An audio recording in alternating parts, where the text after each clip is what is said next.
Friends, welcome to our minds pack YouTube channel. Last week ಒಂದು question ಲೆಕ್ಕ ಹಾಕಿದ್ವಿ, ಅದಕ್ಕೆ ಸಾಲ್ವ್ ಮಾಡೋಕ್ಕಾಗಿರಲಿಲ್ಲ. ಇವತ್ತು ಸಾಲ್ವ್ ಮಾಡ್ತಾ ಇದ್ದೀನಿ. ಲೆಕ್ಕನ ಕೇಳಿಸ್ಕೊಳ್ಳೋಣ. ಫಸ್ಟ್ಗೆ ಅಣ್ಣ ತಮ್ಮ ಇದ್ರಂತ, ಅವರಿಬ್ರು ಬ್ಯಾರೆ ಆದ್ರ 33 ರೂಪಾಯಿ ಸಾಲ ಇತ್ತು. ಅನ್ನ 3 ರತ್ನಾಳ ಇದ್ವು ಮನ್ಯಾಗ. ಅನ್ನ 1 ರತ್ನಾಳ ತಗೊಂಡತ್ತ 3 ರೂಪಾಯಿ ಸಾಲ ತಗೊಂಡ. ತಮ್ಮ 2 ರತ್ನಾಳ ತಗೊಂಡತ್ತ 30 ರೂಪಾಯಿ ಸಾಲ ತಗೊಂಡ. 3 ರತ್ನಾಳ ಒಂದ ಬೆಲೆಗೆ ಮಾರಬೇಕು. ಇಬ್ಬರು ಅಣ್ಣ ತಮ್ಮನು ಅವು ಇಬ್ಬರಿಗೂ ಅಷ್ಟೇ ರೊಕ್ಕ ಉಳಿಬೇಕು. ಇದೊಂದೊಂದು ಅತ್ಯಂತ ಸಿಂಪಲ್ ಆಗಿರೋ ಲೆಕ್ಕ. ಇಲ್ಲಿ ಏನಂತಂದ್ರೆ, ಇಬ್ಬರು ಅಣ್ಣ ತಮ್ಮ ಇದ್ದಾರೆ. ಮನೆಯಲ್ಲಿ 3 ರತ್ನದ ಹರಳು ಇದಾವೆ. ಒಬ್ಬನು 1 ರತ್ನದ ಹರಳು ಹಾಗೂ 3 ರೂಪಾಯಿ ಸಾಲ ತಗೊಂಡಿದ್ದಾನೆ. ಇನ್ನೊಬ್ನು 2 ರತ್ನದ ಹರಳು ಹಾಗೂ 30 ರೂಪಾಯಿ ಸಾಲ ತಗೊಂಡಿದ್ದಾನೆ. ಸೊ ಈಗ ಇಬ್ಬರ ಹತ್ರನೂ ರತ್ನದ ಹರಳು ಮಾರಿ ಸಾಲ ಕಟ್ಟಿದ ಮೇಲೆ ಉಳಿಯೋ ಮೊತ್ತ ಒಂದೇ ಆಗಿರ್ಬೇಕು. ಸೊ ಈಗ ರತ್ನದ ಹರಳು ಎಷ್ಟಕ್ಕೆ ಅವ್ರು ಮಾರ್ತಾರೆ ಅನ್ನೋದನ್ನ ನಾವು ಕಂಡುಹಿಡಿಬೇಕು. ಓಕೆನಾ? ಸರಿ, ಈಗ ನಮ್ಗೆ ರತ್ನದ ಹಳ್ಳದ ಬೆಲೆ ಗೊತ್ತಿಲ್ಲ. ನಾವೇನ್ ಅನ್ಕೋಣ, ರತ್ನದ ಹಳ್ಳದ ಬೆಲೆನ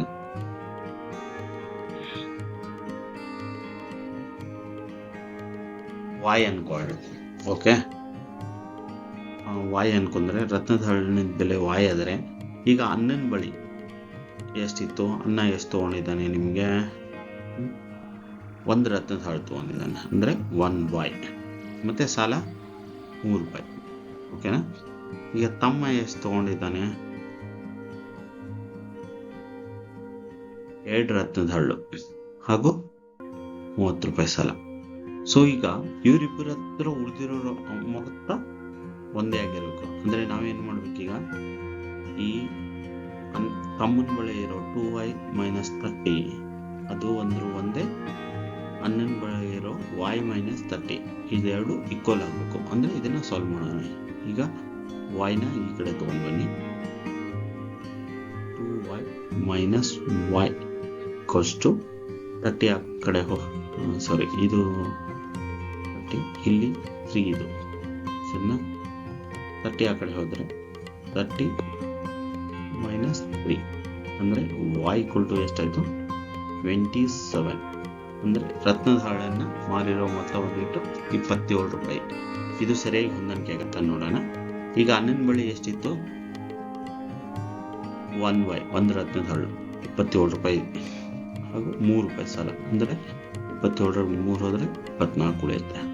ಹಾಗೆ ತಮ್ಮನ ಬಳಿ 2 ರತ್ನದ ಹರಳು ಅಂದ್ರೆ 2 × 27 ದಟ್ ಈಸ್ 54. 54 - 30 ಅಂದ್ರೆ ಎಷ್ಟು ಉಳಿತು, 24. ಸೊ ಅನ್ನನ ಬಳಿನ 24 ರೂಪಾಯಿ ಆಯ್ತು, ತಮ್ಮನ ಬಳಿನ 24 ರೂಪಾಯಿ ಆಯ್ತು. ಸೊ ಎಷ್ಟಕ್ಕೆ ಮಾರಿದ್ದವರು ರತ್ನದ ಹರಳನ್ನ, ಅವರು 27 ರೂಪಾಯಿಗೆ 1 ರತ್ನದ ಹರಳನ್ನ ಮಾರಿರ್ತಾರೆ. ಓಕೆ ಫ್ರೆಂಡ್ಸ್, ನಮಗೆ ಗಣಿತದ ಲೆಕ್ಕಗಳು ನಿಮ್ಗೆ ಇಷ್ಟ ಆದರೆ ನಮ್ಮ ಚಾನಲ್ನ ಪ್ರೋತ್ಸಾಹಿಸಿ, ಲೈಕ್ ಮಾಡಿ, ಸಬ್ಸ್ಕ್ರೈಬ್ ಮಾಡಿ. ಥ್ಯಾಂಕ್ ಯು, ಧನ್ಯವಾದಗಳು.